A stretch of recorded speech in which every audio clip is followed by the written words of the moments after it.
What's going on, family? It's West Coast Wednesday. I'm Jonathan. Good to see y'all coming to you live from H-Town, Texas.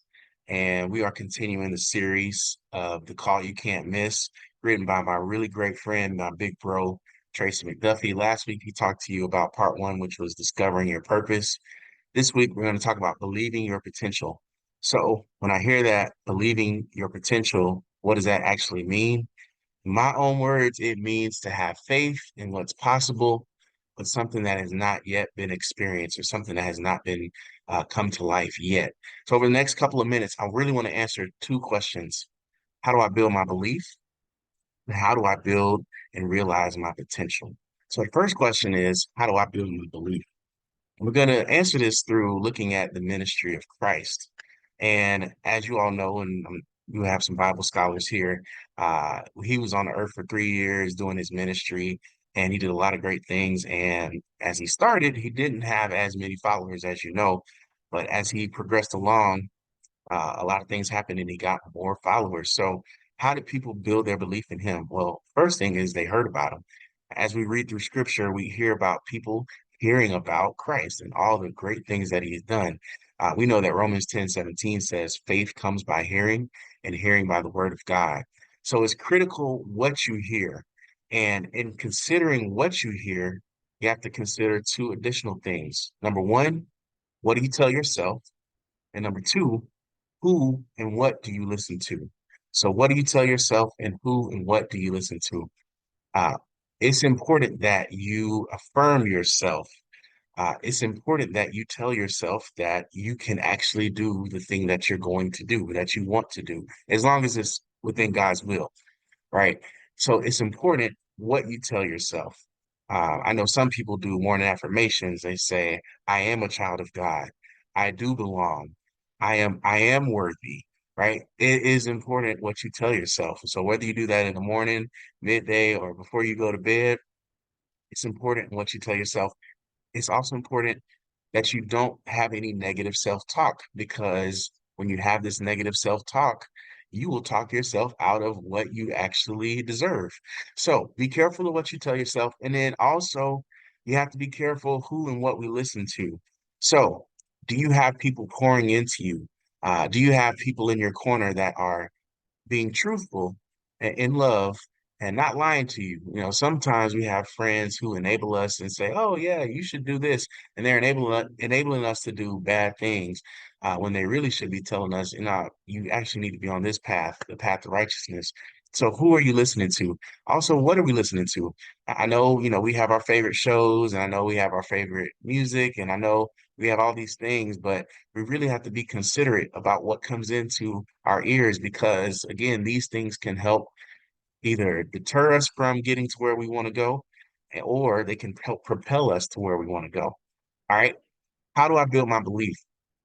Also through what we experience. So it's important that we experience the right things. Again, looking at the ministry of Jesus, when people experienced him, they usually experienced him either teaching, or they saw healing, and that helped increase their belief because they saw it with their own eyes.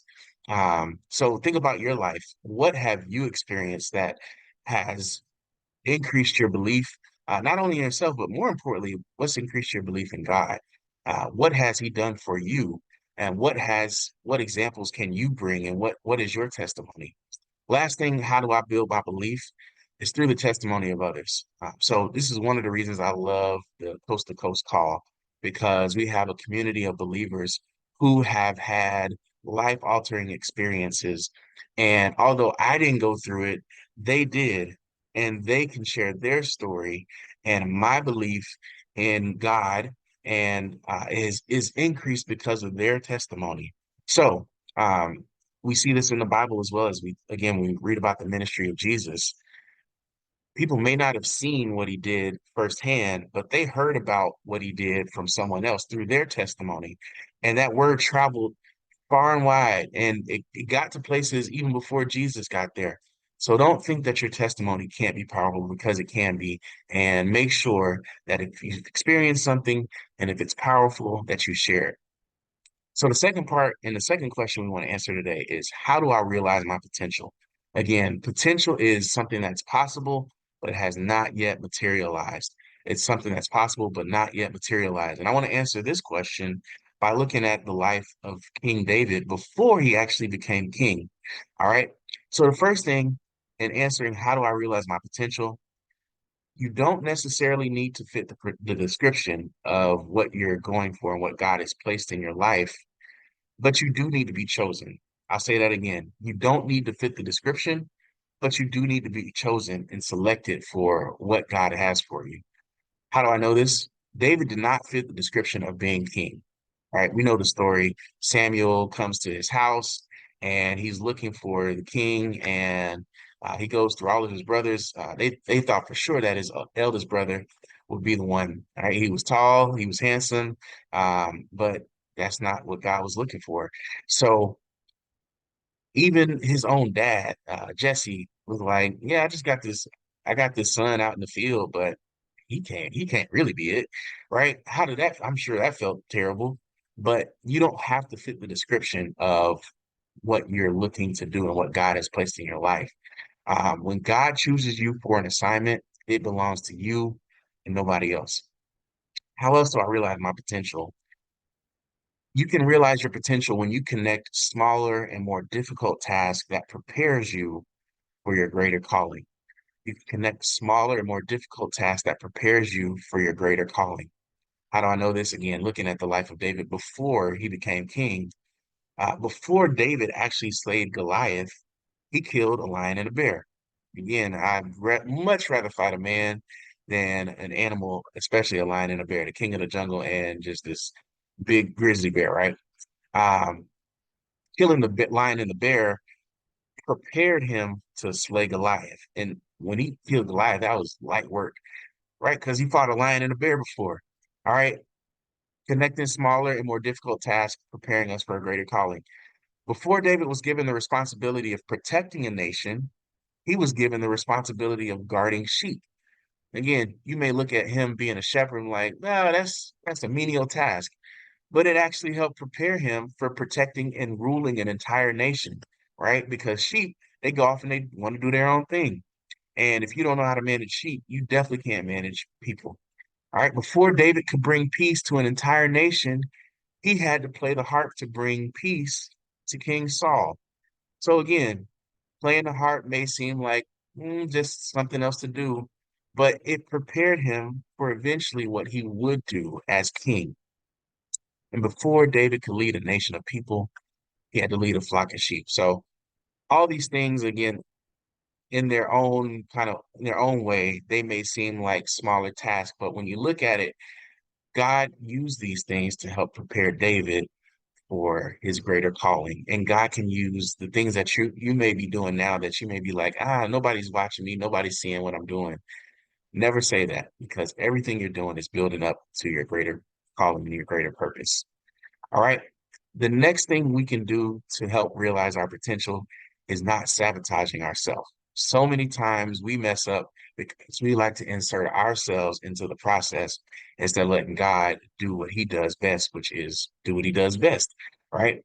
We know this because David could have killed Saul several times. We read that, he cut off the part of his robe when he was in the cave, and he said, "You know what? I can't do this because this is God's anointed king." Right? If he would have inserted himself and did that, then he could have sabotaged him. David realized that something. David realized something that we sometimes miss. So sometimes God's plan for us cannot be sped up by inserting ourselves into the equation. Sometimes we like to do that. Oh, I want to get married, so I'm just gonna marry this individual, and you about to mess up because you didn't do your due diligence, you didn't pray, you didn't um, you didn't ask your godly friends to check this person out. You about to mess up big time. Oh, I'm gonna take this job because it pays more money. You about to mess up, right? Something greater is coming for you. You just have to be patient and let God do what He does. Last thing, sometimes we want to help God out, and we end up delaying the process because of our impatience. So, the last thing we can do to help realize our potential, uh, we realize our potential through doing the actual work. So, in the words of the famous Oaklander, Marshawn Lynch. I'm about that action boss. So we got to be about that action boss. David did the work. Realized that David was first promised to be king when he was about 15 years old. He didn't actually become king until he was about 30 years old. So that's about a 15-year time span. And I know some of us, we'd have been like, God, I'm 16 now. It's been a year. Where's my crown? Where are my servants? Where's everything that comes with the kingship? And God doesn't work like that. Um, God, God allowed David to go through some things and to serve in some certain places, so that way it could prepare him to become king. David served as a shepherd. Again, we know that. He served King Saul by playing his harp. And I don't know about you, but if somebody was trying to kill me, man, that would be difficult to serve them by playing a harp. But he did it. Again, it was part of the process. He served his country by fighting in the army. And he didn't sabotage himself or God's plans by taking things into his own hands. And then he finally became king in God's time. So as you go throughout the rest of this week, I pray that you build your belief by what you hear, who and what you listen to, and through the testimony of others.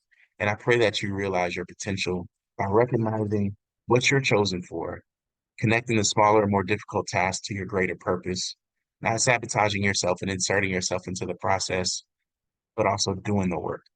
Y'all have a great rest of the day. This has been West Coast Wednesday, but remember, the South got something to say. Love y'all.